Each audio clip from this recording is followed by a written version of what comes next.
Look at any recent summit of global leaders, and you will see deep divisions on trade and defense. But there is a unified opposition from nearly every major government regarding the rise of decentralized finance.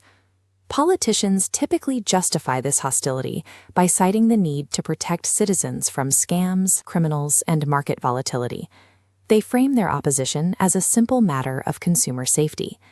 Governments manage financial crime and volatility daily. Decentralized finance represents a structural crack in the foundation of state authority itself.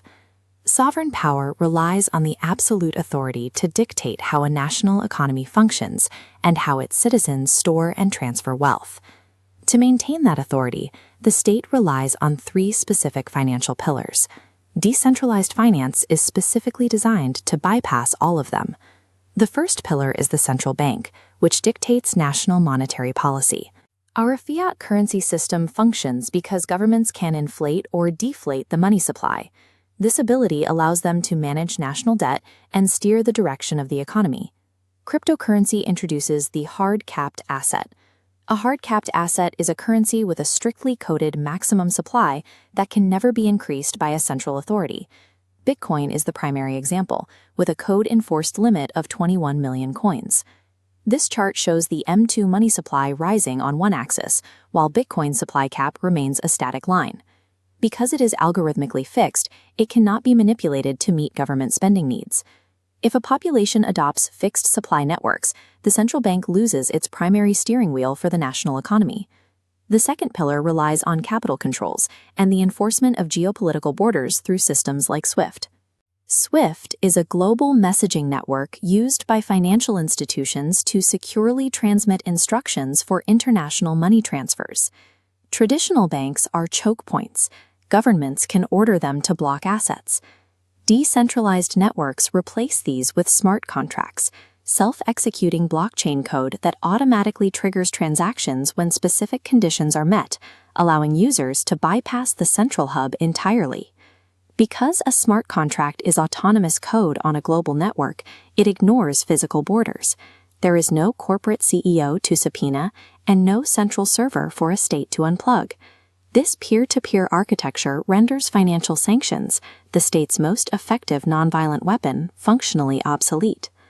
The third pillar is financial surveillance, maintained through Know Your Customer banking laws. Know Your Customer, or KYC, refers to regulations requiring financial institutions to verify the identity of their clients.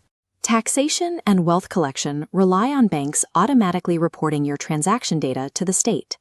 Decentralized finance breaks this reporting chain using the liquidity pool. A liquidity pool is a crowdsourced digital vault of assets that allows users to trade tokens instantly without a centralized middleman. Users connect to these pools using a cryptographic wallet. A cryptographic wallet is a software program that allows users to interact with a blockchain anonymously using secure digital keys. This architecture creates a blind spot for tax authorities by removing government ID checks from the entire process. Without automatic bank reporting, the state loses its visibility into the wealth and transactions of its citizens. Governments are realizing that bans are ineffective against mathematical code, leading them to launch a technological counterattack. Their answer is the development of central bank digital currencies. A CBDC is a digital version of a nation's fiat currency, issued and controlled directly by its central bank. CBDCs are programmable fiat currencies.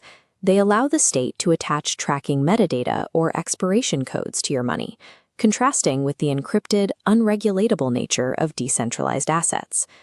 The conflict between crypto and the state has evolved from a debate over speculative token prices into a confrontation over the underlying architecture of money itself.